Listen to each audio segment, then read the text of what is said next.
Welcome and thanks for coming today. Today is May 24th, and thank you for taking time out of your busy schedules to join us. Just a reminder, these meetings are recorded and they are also shared on our NEMSIS website via our YouTube channel. So if you miss anything or want to share it with a colleague, you can always find these trainings there, and we encourage you to do that as well. And we also encourage participation on these calls. So as you know, you're welcome to come off mute and ask questions or use the chat feature to ask questions. And even if we don't get to your question during the meeting, we do copy all of the questions and discuss them in our debrief afterwards, and can reach out to you with answers if we don't get a chance to do it during the call today. But we would like to start today with some stakeholder introductions. Let me switch my presenting mode here. And this is something we've started doing just to get to know people on the call and kind of have a chance to build connections that we hope will lead to some collaboration and have fun, and a good way to get to know your colleagues as more than a name in a box on a screen, hopefully. Our stakeholder we're introducing today, when asked, what do you like to do to relax or unwind? They said they like to play with their dogs, hike, rock climb. They enjoy cooking, baking, knitting, and crocheting. Something interesting about them is that they are half Korean. What do you like best about your job? They said they love working with data to help people answer questions, inform others, and support change. So if you have a guess of who we're talking about, feel free to put their name in the chat. And this is someone I'd be surprised if you do know her. Actually, she kind of works behind the scenes here on our team here at the TAC. This is Angela Child. She is one of our biostatisticians here. And we wanted to introduce her today because she is actually going to be leading our public training in June. And so we wanted you to be able to put a face with that name and know a little bit about Angela. Here's a picture of her with her husband, and they are newly married just a little over a year ago, I believe, and they have a new puppy there as well. So we want to say hello, Angela. Are you on the call, Angela? Do you want to hop on and say hello? Yeah, I'm right here. Hi, everybody. It's nice to meet you, and I look forward to leading the training in June. Sounds good. Thanks, Angela. And then our next slide today, we have, as you know, we have a freeze on our website currently. We're not able to post resources or change state colors just yet. But I do want to say congratulations, Illinois and Florida were the most recent states to turn green. So congratulations there. And I know there's several that are working on submitting the first record. So we hope next week, as we're able to post changes on the website, that we're able to turn some more states green along with that process as well. And then as part of our introduction today, I wanted to invite Ben. He's actually going to introduce the rest of our statistician team, who, as we mentioned, works hard behind the scenes here. You may see their names copied on emails or hear them referenced, and Ben wanted to introduce them today. Yeah, thanks. We have added quite a few.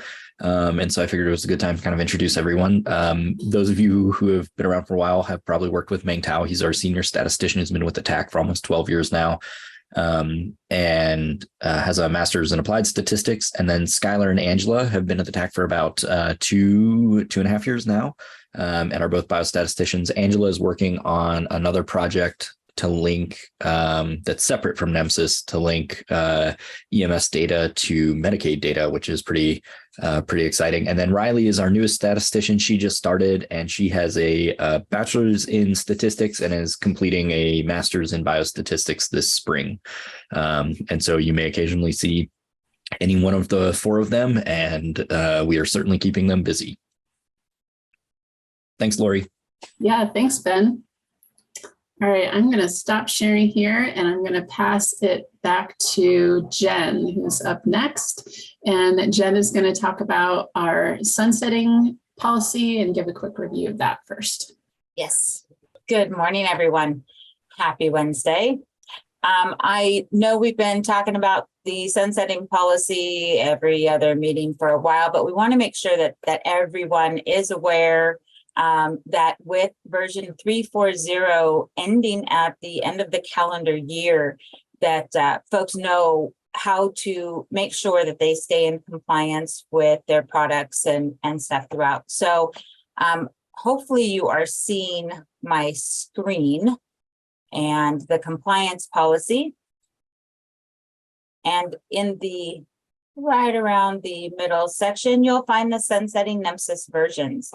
So basically what this is saying is no new applications were accepted for version 3.4.0 in the 2023 calendar year, because it does end, as I said, at the end of the year.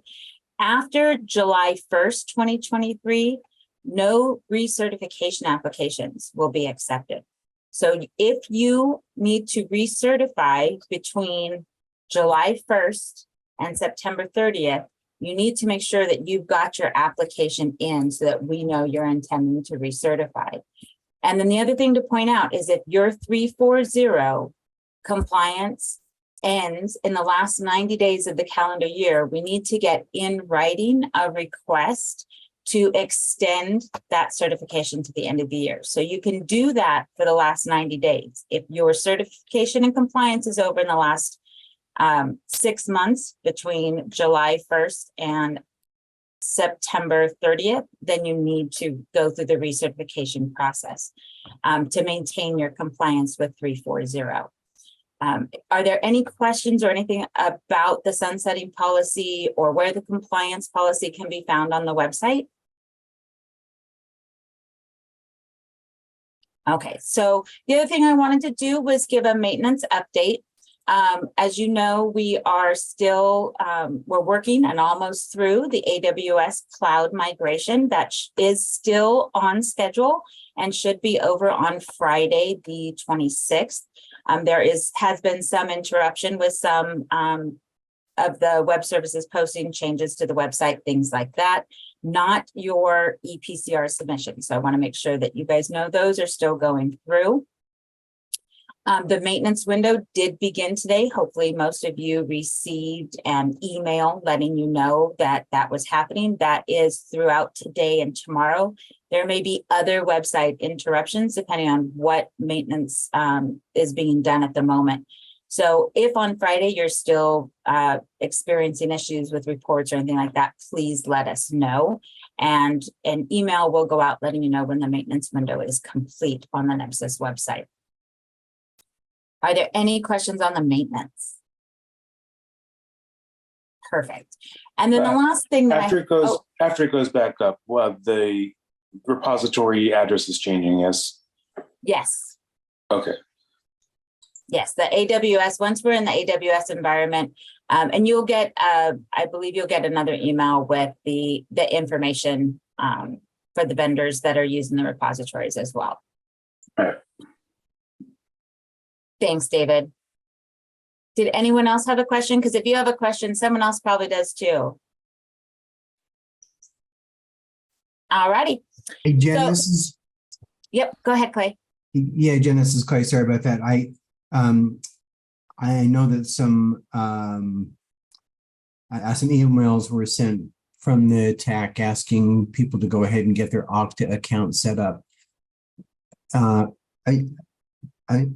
We did hear back from a couple of people that there were some complications with doing that with some state security systems. Are any folks having any trouble setting up their Okta accounts that's worth talking about here quickly?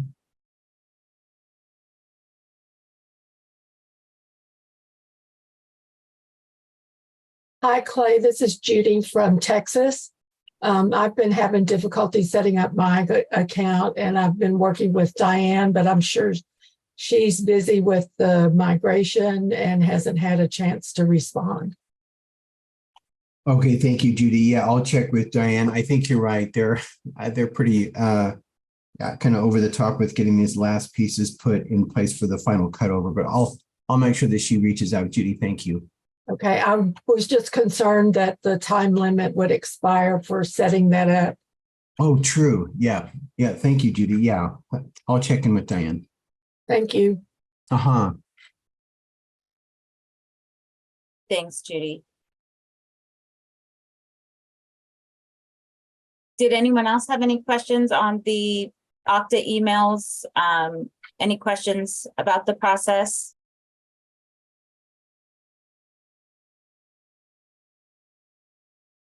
Okay, so my last item on the list is a final call for version 351 change requests for consideration. So it's that time again. We are closing it on July 1st. So anything that's received by 6:30 would be considered for version 351. Keep in mind that you can see anything that's already been submitted on the public website, which I will also put in the chat afterwards. And you can go through and look and see what considerations have been already submitted.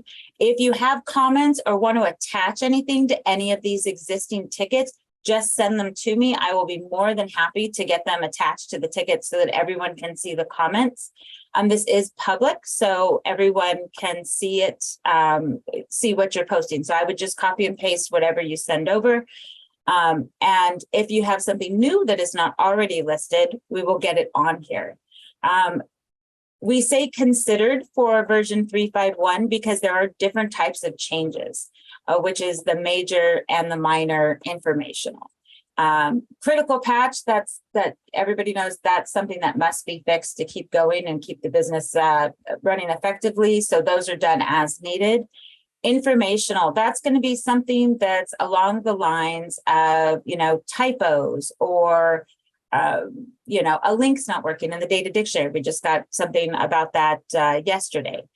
And so there were a lot of questions about what would be included in each of those and what backwards compatible meant. So backwards compatible is any document created in version 350 that would be valid in 351 or 352 or future versions, right? But generated in the newest version may not be compatible with the older version.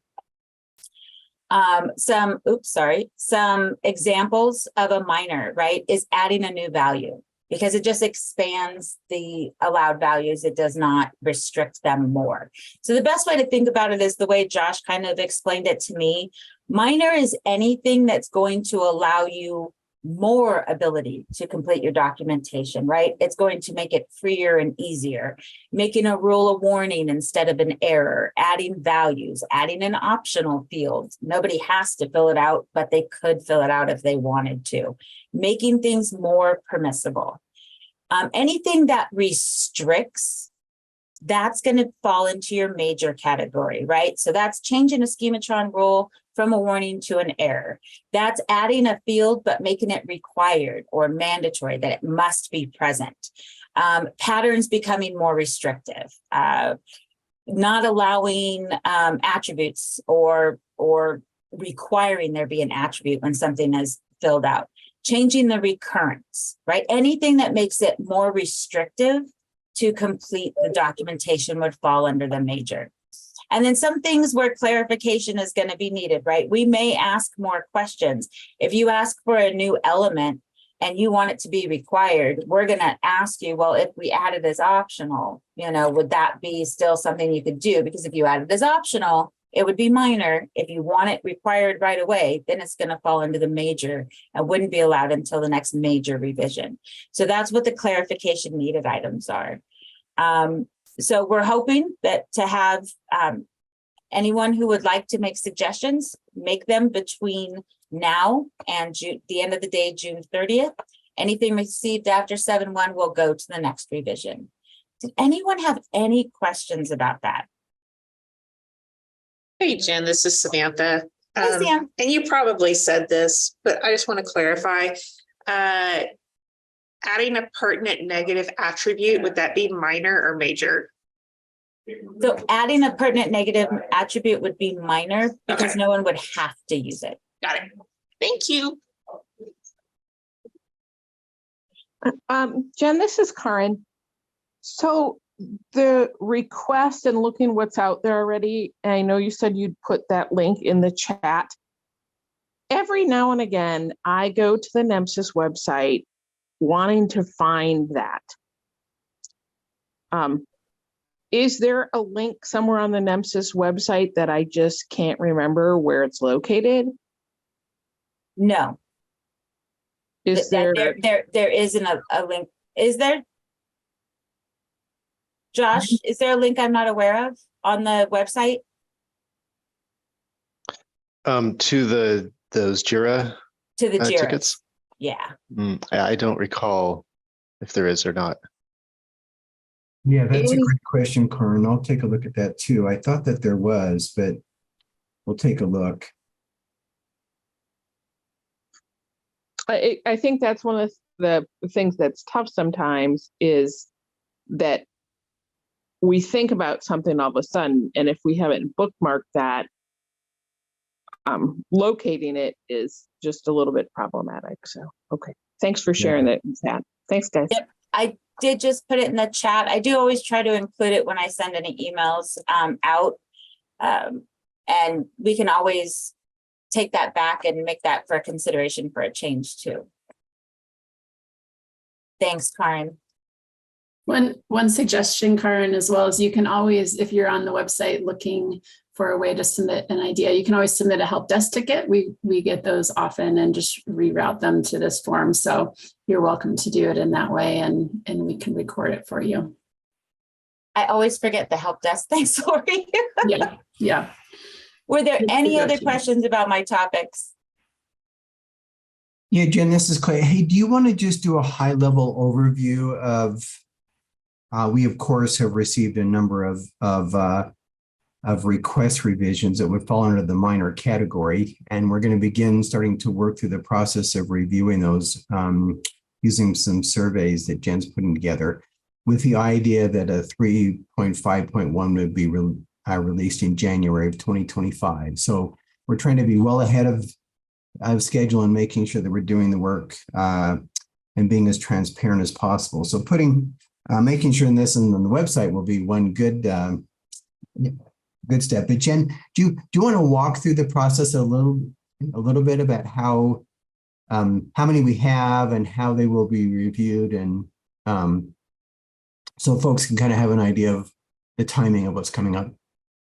Sure. So there are about roughly, and these numbers are rough, guys, there are about 50 that are informational, right? So typos that were found in the data dictionary, links that need to be updated, either the website's moved or something along those lines, things like that. So there's about 50 of those that you're going to see on the JIRA list that are informational. There are approximately 100 others that are different types of requests, and many of them you might see them where they're around the same element, right? So, for example, patient race, that's got a few different suggestions in there. Feel free to make more suggestions, right? If you have other ideas that you want to be considered for patient race. There are values being added, like there's been a request to add pharmacy tech to the list of people who sign for when they restock a unit out of a hospital, or so there's a lot of variation in there, removing some duplicates, adding things, and these are things that you'll see in the survey that will go out. We're hoping to have it out sometime in the next 30 days or so or sooner. And they could be as simple as say yes or no. Do you want to add ASL to the languages that the personnel speak, right? It might be as simple as that. Or it could be, do you want to remove the national warning for e-payment 01? So it really runs a wide range of variables. Yeah, Jen, so we're thinking of splitting that up. And so I think you're saying there'll be close to 100 questions, right, in this survey. So we're planning to break it up into at least 2 surveys, if not 3. We're still working on that, with the idea that respondents will have 10 days to respond. So that's probably kind of good to know the timing. We're going to try to see if we can get a quick turnaround. The idea here is to get the low-hanging fruit kind of off the table, right? Changes that everybody agrees on, or changes that everybody agrees shouldn't be done, right? We can clear those out quickly. And then the survey will allow us to determine if there's some that still require additional work, right? There's variability in how people are perceiving this change and how it would happen. And those would be the ones that will be brought to Deer Valley, to Park City for the annual meeting, and will be discussed in person. So we're trying to get rid of the low-hanging fruit, kind of have that ready. All the informational pieces will be done. All those will be done. You'll have a chance to see all those. And then we'll have time to discuss the others in person. Anything that there's a majority agreement on at this, we're hoping not to take up time at the annual meeting, so you guys can really focus on the ones that we do need to have discussion about. Because there are a few that I think will generate quite a bit of discussion.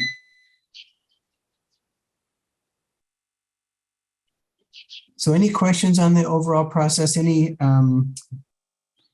Jay, I don't know if you're on the call or someone from the DMC with Ms. Samso.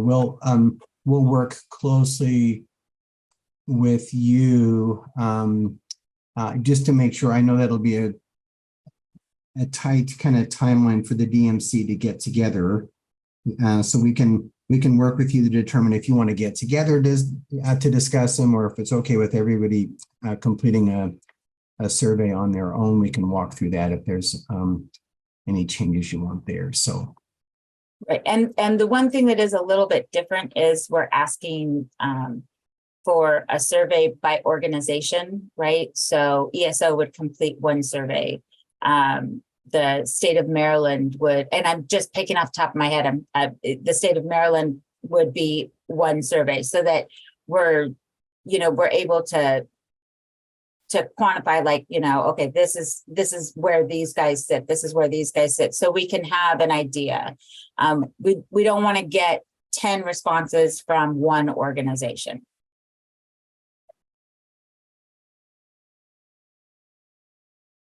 And what is the time frame we'll have to answer that? Because I'll need to shop that around for sure, if that's the case. 10 business days. Ooh. Can you give us a couple of days warning when that's coming out so I can get that lined up? I will give you as much warning as I can.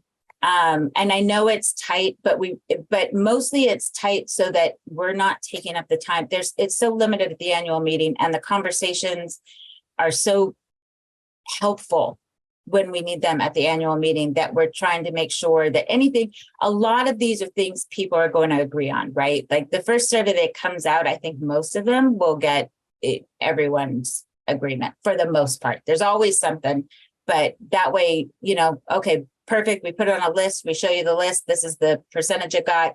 We're good to go. And then you can concentrate on the things that need a good in-person room discussion with everyone. Yeah, Jen, let's be clear that the end of this, the end of one survey is not the necessarily the end or the complete approval or complete end of a data element request or change. That it's just the first pass to kind of, like Jen said, weed out the low-hanging fruit or find a way to prioritize or get a handle on these. Because I agree, 10 days isn't long enough. Let's just be honest about it. If you have to run some of these by your state director, getting to them, we're on holiday season, summertime. So as we make this first cut, if you miss something or you miss one, it's not the end of the day. There's still going to be discussion at the annual meeting. There's still going to be that we'll probably have some that we think are a slam dunk, and maybe NEMSIS leadership thinks that we shouldn't go that route. And I'll give you one that's troubling me right now, and I'm watching the chat for another call at NHTSA and DOT. Is everybody, and I say everybody and their brother, is working on some kind of race and ethnicity data set. And we have a recommendation from the NEMSIS data managers group on specific elements to indicate why you did not complete this. That one kind of makes sense, but it does more than kind of, it does make sense. But the question is, is the Fed going to come out like OMB or CMS or ONC going to come out with a standard and say, here's the federal standard and everybody has to do this, in which case, if it's going to tie us to CMS and billing, we're going to have to adopt it. So that's an example of where someone might say, we've got the latest and greatest on race changes and we think this is great, but does it make sense to move out real quick on that right away? So there's a lot of discussion around some of these. And I think there's a couple on that list that are going to be in the, oh, hell no category. There was a discussion on micromobility that Randall was in the other day. And this one was interesting. And it comes from DOT, from my agency. And it was about, it was the person riding a scooter, riding any one of the little devices that are out there that I'm too old to understand and ride. But one of the follow-up question was, well, were they riding it to work or for pleasure? And I was like, you are never going to get that from us, right? That is never going to happen. And the law enforcement people on the phone were like, yeah, that's probably not going to come from us either, unless, they're dressed in a business suit in front of a business building going to, we might code something like that, but that's not in the questions we're going to ask. I just put that out there as an examples and say, I know 10 days is just not enough time, but we do want to get a first pass so that we can have a really good discussion about these. Remember, some of this is, downstream a pretty good ways. So if we say, hey, it's out for 5.1, but it's something for a future project, then we'll talk about those in the future when we really need to. So please don't let that timeline, don't get all in a fret about the timeline. We'll figure it out. Thank you all. Yeah, Jenna, one quick comment from Jay Osby. Yeah, in the chat. Yeah, this is something that we could definitely discuss during the NEMSIS DMC meetings. We'll make sure that's on the agenda. And then we did get another question. And, so during the AWS migration, you cannot submit applications for compliance. So try again on Monday, and that should be all resolved. So that is part of the migration, anything that has to do with compliance. And likewise on that, we're not going to come back and say, oh, you didn't submit on time and you don't have enough time to get this done, so you're no longer compliant. Please, we realize that this is like a one-time thing for us to transition.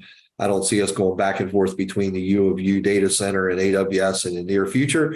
So once this is done, we'll pick up with those that didn't get their application in, but this doesn't affect your timeline at all. Please understand that. Yes. And if you have some concern about that, or you try to apply and it doesn't go through and you want to make sure that's the day, you want me to know that you tried to apply, please feel free to send me an email. I'll save it. Well, we can always work on that. Sounds good. Any other questions for Jen or any of her topics? So just some quick things. I'm on the JIRA site, but it's kind of hard to navigate between tickets. So just trying to go through what's in there. You have to click them one at a time. Is there any export of being able to put out the description of each of these? I can look into that and see if we can. I'll get back to you. Yeah. Good thought, David. Good thought. Just if someone has an idea, right, and wants to check and see if it's already been posted there, that's hard to determine using that wiki. Yeah. And is there a block diagram of the timeline without maybe specific dates, but kind of here are the things that are going to happen in order, and whether they overlap or not? That kind of a block diagram. Yeah, we have the overall diagram that we developed together last summer, but you're right. Maybe with the minor revision now at the top of mind, maybe we can take that, section of time that would just be the rest of this year, next year, and beginning with January 1 of 2025, and maybe break that out Jen, that's probably a good idea, right? I know. We you can, have we can timelines. absolutely take that back and figure Yeah. out when we could provide that. Yep. Cool. That's all. Thanks, David. David, it's Josh. In Jira, I found an export option. So if you click. Josh, you went on mute and you were really soft there for a moment. Oh, might help if I put my mic in front of my mouth. Sorry. Okay. I thought it was me. I'm like, wait, what? So if you go into Jira, click on one of those issues, it'll take you over to Jira, and then you can find a link that takes you to all issues, and from there, there's an export option.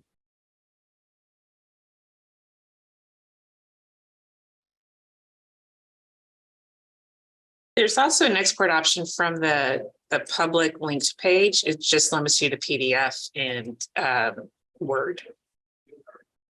If you could pop that over to Excel also, it would be awesome. Yeah, that was just that page, but it was not any of the details. Yeah. Yeah, so once you get into Jira, you have some more export options there. Sounds good. Any other questions for Jen today? Well, we have a question from Wilma, and I think it's a good one. I have. She's being asked to change her password, her DCC password that will expire in 5 days. We need to change that to Okta, OKTA. Yes. So Wilma, if you have any trouble with that, you can email me or just send in a service ticket, and we'll get Diane to reach out to you, much like she's going to reach out to Judy in Texas. Let us know if you're having any trouble at all. All right, sounds good. We're going to move on to the next topic, which, sorry. Question was actually, do I need to change this one, given that I've already done the process with Okta? Oh, that's a great question. I don't think so. Yeah, I don't think so either. I think you can let that one I expire. just let that one go. That's what I was thinking, but I didn't want to be locked out if I didn't. I just disregarded that. Oh, All right, yeah. Thank you, Wilma. Yeah. Thank you for asking the question. That was a good one. Thanks. All right, we're going to transition to our next topic, which is our new PWW data quick guide. And Chris Hoffman is going to speak up about this for a moment. Awesome. Thank you, Lauri. Hey, everybody. I get to present to you this new resource that has just been released, which is the PCR Data Quick Guide, Frequently Asked Questions on Owning, Amending, Retaining, and Sharing Patient Care Report Data. This comprehensive guide has been developed by Page, Wolfberg, and Worth in collaboration with the NEMSIS TAC, and it serves as a tool for EMS professionals involved in the creation, amendment, maintenance, and transfer of PCR data. Although this is not legal advice, the PCR Data Quick Guide addresses the need for clear guidance on frequently asked questions related to PCR data. By analyzing a list of specific questions submitted by state and territory EMS data managers, PWW they provided general answers and best practices taking into account applicable laws and guidance. Covering the typical lifestyle of an electric patient care report data, the PCR Data Quick Guide delves into prevalent questions that have emerged over the last 2 decades. And so whether you're involved in the initial creation of PCR data, its amendment, maintenance, or transfer, this guide provides detailed insights and practical recommendations to enhance your understanding of PCR data best practices. The PCR Data Quick Guide is available for download now, and I'll show you where it is on the website. If you go to the main page of the NEMSIS website, and under Using EMS Data, click on NEMSIS 101. Hey, Chris, could you share your screen, Chris? Oh, is it not sharing? No, yeah. This whole time. Well. You need to push the share button as well. Okay, now can you see it? Yes. Awesome. Thank you. So on the NEMSIS website, you can see under using EMS data, the option here that says NEMSIS 101. If you click on that and then scroll down to these handy dandy blue buttons, there's one here that says the data ownership and utilization guidance button. If you click here, it'll take you down to the relevant section of the website, and the PCR data quick guide is the second link. And under this section are most of the guides that have been created in conjunction with PWW. So if you are ever looking for any of those, the body cam, the HIPAA document, those are all located there now. And so, yes. Chris, could you open it just so folks will know what it looks like? Just yes. Yeah, just that'll help them to. Thank you. So this is the document that I was showing on my screen, but not sharing. So I was the only one enjoying it. So make sure that you download your copy today, and hopefully this will benefit your work in the EMS field. And if there are any questions, we'll direct them to someone who can answer them. Yeah, maybe just a couple more comments on this, Chris. Folks will remember Ryan Stark from PWW gave a great presentation during the annual meeting last year in Park City. That presentation was really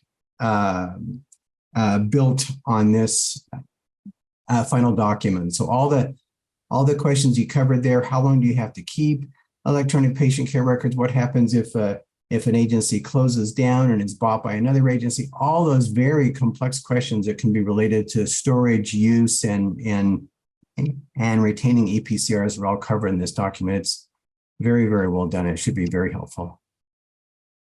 Yeah, Clay, just a reminder for some of the new folks, because I know we have quite a few new data managers in the last year and a half, and that's when this project really started, just probably close to a year and a half ago.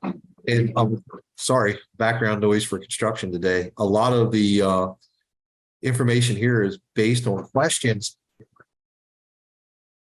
It's based on questions asked by the data managers. So, you know, a lot of the information in here was requested information, and I'm sure this is going to be a living document. We'll probably be doing updates on it at some point as the law changes and as rules change for sharing healthcare data, specifically video.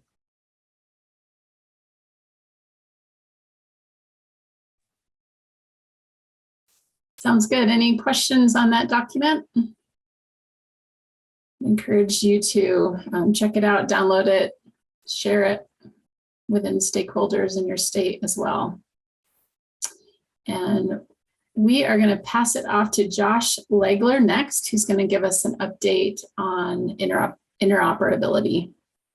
Good morning, everyone. I don't have anything I'll be sharing on my screen, but just a quick update on our interoperability efforts. We had the EMS Interoperability Task Force call, which is a monthly call, on May 11th, where we discussed the SAFER project in California and looked at the goals of the project, and then looked through the technical specifications to understand what data standards were used in that project.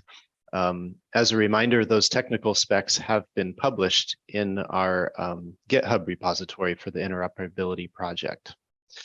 So that's what we looked at on May 11th. We had one other thing on the agenda that we didn't get to, which was to really go through the sequence of interactions between EMS and a health information network and a hospital, kind of the back and forth exchange of information. Exactly when is each of those transactions going to happen, and in what direction, and what standards are going to be used to support those interactions. So that will be the topic of our next task force on June 8th. So we're looking forward to that and digging in and making sure we really understand what data standards need to be used to support those interactions. I also wanted to mention that we have made some progress on putting together the agenda for the interoperability workshop that we will hold the day prior to the NEMSIS annual meeting. So that will be Tuesday, August 22nd in the afternoon from noon to 4. lunch will be provided for those who register for that extra pre-conference session. There's no extra cost for it. One thing I'm really excited about is we're going to have an HL7 Fire 101 session from the Interoperability Institute. So we talk about HL7 a lot. And so I think we all have kind of a vague sense of what HL7 is, but maybe a lot of us don't really know, other than we just hear the term a lot.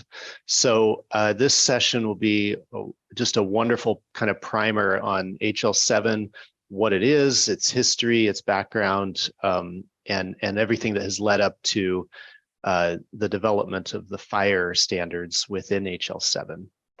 So really looking forward to that. I think it'll be a great educational opportunity. In addition, on that agenda for that afternoon, we want to talk about everything we've learned and documented so far in the Interoperability Task Force. So just here's everything we know as a result of the discussions we've been having. And then talk about how to get connected to the next IHE Connect-a-thon, and looking forward to next spring, the HIMSS 2024 Interoperability Showcase. We would love to have multiple EMS software vendors participating in that showcase next spring. And then we'll discuss next steps for the interoperability efforts, get input from everyone around the table on the things that we need to work on next. So that's kind of what we're looking at for the agenda that day. I think as we've been putting the agenda together, we're really trying to target the audience that would already be signing up for the NEMSIS annual meeting. So from the vendor perspective, these are probably product owners, or you may have someone who works in your company specifically on interoperability and leading that effort. So this would be a good pre-conference session for those people to attend. But it would also be great for developers who are writing code. They're going to see some code in this session, not a lot, but understanding how they might participate in a Connect-a-thon and get ready for an interoperability showcase, I think could be helpful for some maybe lead developers as well. Any questions on the interoperability efforts or the workshop that we're planning for the annual meeting?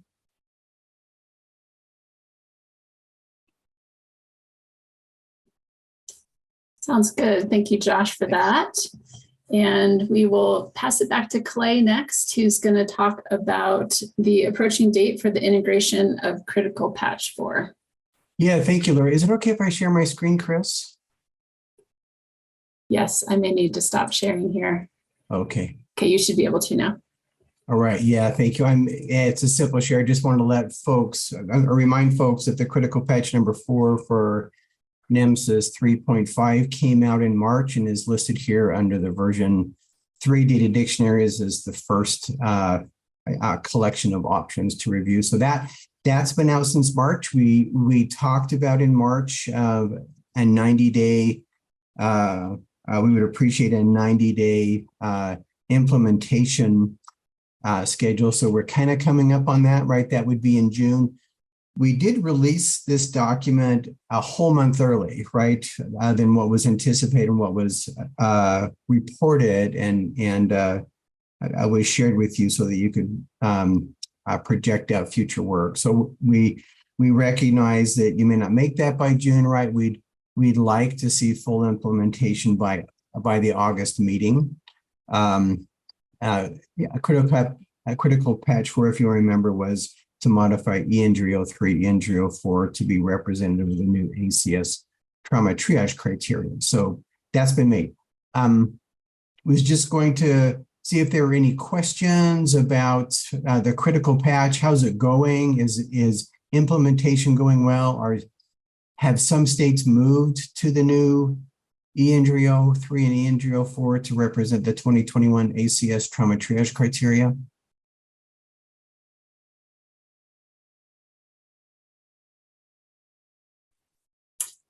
We do have one comment in the chat there, Clay. I don't know if you saw that, but they are asking, can we ask of the states on the call to please put out communication to vendors on when they will be ready to turn on and accept? Yeah, great question, Lauren. States can talk to their vendors specifically. I know some states are making some progress towards moving to these new criteria. And I think you're in Arizona, there's a plan there. Is that right, Ann? Yeah, so the medical directors committee met last week among other committees, and I think there's a very strong feeling that it would be good to align these. Interestingly enough, for EMS, they strongly want to go to the new criteria, but the hospital representative said that it doesn't really fit them and they're going to stick with the old ones. So I'm not exactly sure how we're going to do that. But for EMS, I believe the plan is that it's the most appropriate new one. And I'm sorry if I missed it. So you said something about 90 days, but then it was out a month early. Do you give like a kind of a date that I could give to my stakeholders on when, if they wanted to collect it that way, it would be available because the vendors would have applied it? Yeah, good comment, Ann. Yeah, we talked about end of June in March. So I'll just check in with vendors, some of the major vendors. How are folks feeling about the implementation of the critical patch? Do we need to extend an end of June date? We could come up with a specific date. I know as Ann mentioned, states like to have actual dates, and so we could certainly do that. Any of the vendors have any comments about a go live date that states could count on?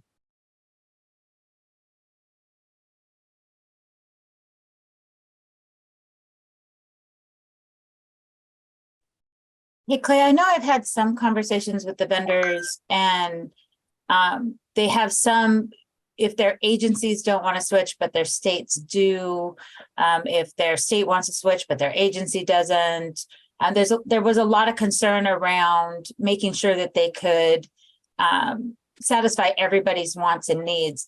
And Josh, if they put in critical patch 4, the old values were deprecated, correct? Yeah, that's correct. So the main thing is that state systems need to move first to recognize the new values before local systems try sending those new values to the state systems. The old ones were only deprecated, so they'll still be valid.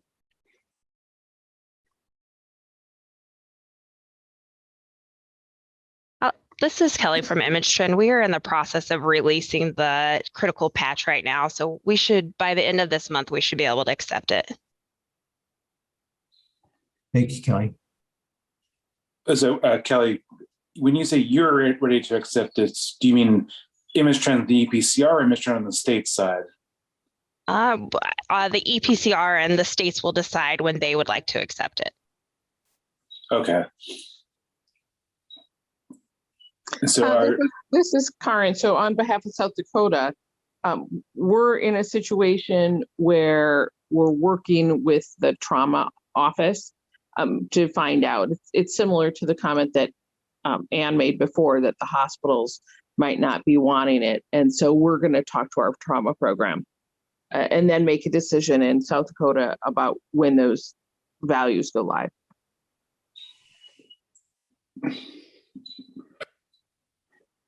Yeah, Karen and Ann, so these are interesting comments. If either of you determine when you're in these conversations that there's some attributes of the new criteria that are seeming to not digest well with states, I'd be happy to pass that on to the ACS. We worked very closely with the revising of these criteria, so I'm sure they would love the feedback. I can find out, Clay. It was the first time that I have heard that, but I'm not involved in all the committees or anything like that. But it was the first time I'd heard the feedback that the hospitals, well, the person that spoke up, for the hospitals, I don't know if some of them find it okay, but they said they reviewed it and they found that it wasn't, either they didn't need to go to it or the way they did things, the old one fit better. I just was really surprised that they weren't, it was a blanket statement. They weren't planning on using it, but I'll get with our medical director and I'll see if she maybe can explain or contact them so I can get details on that. Yeah, thanks. Any information you could pass along, I think would be would be really helpful. It's Clay. Yeah, that's any specificity would be great, because there was a lot of effort put into that on the surgeon side and hospital side, and they're usually very unified. So it's somewhat interesting to me. The other piece is, and I don't know if we have anyone from ESO on the call. I'm just scanning down through here. As the owner of the older systems, are they going to maintain those legacy systems if they're for the data changes that are in there? Are they going to collect through two different systems? I guess is part of the question. Hey, Eric, this is Samantha with ESO, and while I don't work specifically with the trauma registry programs, I do know that the trauma registry system has also made updates to accept the ACS 2021 trauma triage guidelines. I can get more information, have Sean reach out to you and give you a little more specifics about which of the legacy systems are updated and which aren't.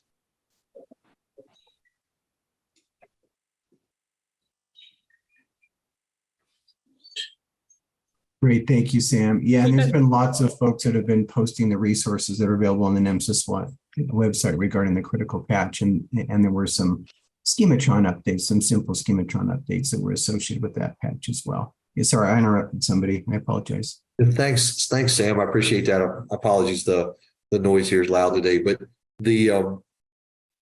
I'm just curious, not as much about the update is maintaining the legacy. Because when they made the change and they took out the EMS piece for the UUID, and it sounded to me at that point in time like the ACS and the hospitals were moving forward very rapidly, and we were holding them up. Now it sounds like there's going to be multiple versions or multiple data sets being captured at the same time. That's my concern. Got it. Yeah, I will get that over to Sean, and we'll get back to you. I have a question for generally the state repositories about how things are today and then will be after the transition. Is there any mechanism for accepting it today for image trend and others as a custom element? Would that, if we submitted it as a custom element today, would it be active once the transition happens? And then for the codes that are deprecated after the transition is made, would those still be accepted, or kind of how are you expecting it to be sent, I guess? Yeah, that's a great question, David. Are you talking about kind of after the cut over to AWS? Or not even the 351 implementation, or the critical patch implementation. Oh, okay. Yeah, not 351, sorry. So Dave, who was your question to? Was it like to image trend? State vendors generally. Yeah. Good. David, we would accept it as soon as you guys build it, and if you wanted to test it and send us an XML file, we would be happy to import it and confirm and let you know if we see any issues with it. But as long as the custom elements match what the trauma triage criteria is, we should be able to accept it, but we'd be happy to confirm that with you. If you want to send an XML file, we'd be able to import that and just test it. Okay, so just the EN303 as the custom element name, and then the new values as the values. And then the state would be able to see those after the transition as well. So the current values that we send. Correct. Yeah. Okay.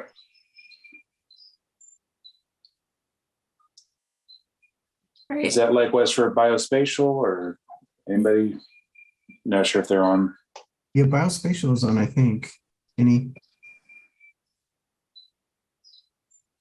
comment from biospatial?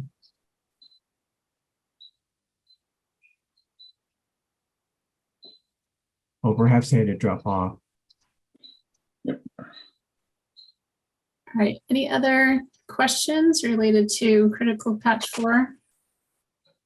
Yeah, Lauri, this is Judy. I wanted to ask, is there any documentation on the website to support the critical patch 4 that we could share with our trauma people? Yeah, am I sharing my screen? So I think in let me move these controls. So I think under NEMSIS 101, we actually have and someone. I think we put it under the custom, the technical resources. Oh, okay. Go to the National Custom Element Library, because originally they were coming out as the custom elements first. That's right. And then, but we got the actual update done quicker than original. Yeah. Thank you, Jen. Yeah, so it's right here. This would be a good document to share with your stakeholders to talk exactly how the old and new standards compare. What's mapped, what's a new value, what's an updated label, what's no change. All those things are indicated here. Okay, that's great. I'll pull that down and share that with our trauma people. Okay. Thank you, Judy. Yeah, Thanks. good. Yeah, good question. Sounds good. Any other questions? Okay, if not, we are going to pass it over to Eric. Eric, do you have any updates today from Office of EMS or NHTSA? I don't have anything specific unless there are questions from me. I think we've covered most of the relevant topics. I'm really looking forward to seeing everybody in June in person, getting to meet some of the new folks face to face and talk with them. I'd ask that, any ideas or things that you have for changes in future projects, please bring those to the meeting. We'll be covering some of that in our presentations and work with Jay. And I look forward to seeing you all again in person.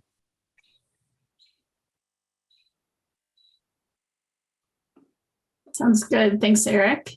And just a reminder of some dates coming up. We do have a public training Tuesday, Tuesday, June 6th. And that is going to be led by Angela Child, one of our statisticians that you met earlier in the call today. And then our next V3 call is scheduled for June 14th. So in the meantime, we look forward to seeing you soon, talking to you soon, and feel free to reach out if you have any questions. Thanks, everyone, for taking time out of your busy schedules to join us today. All right, thank you very much. Thank you.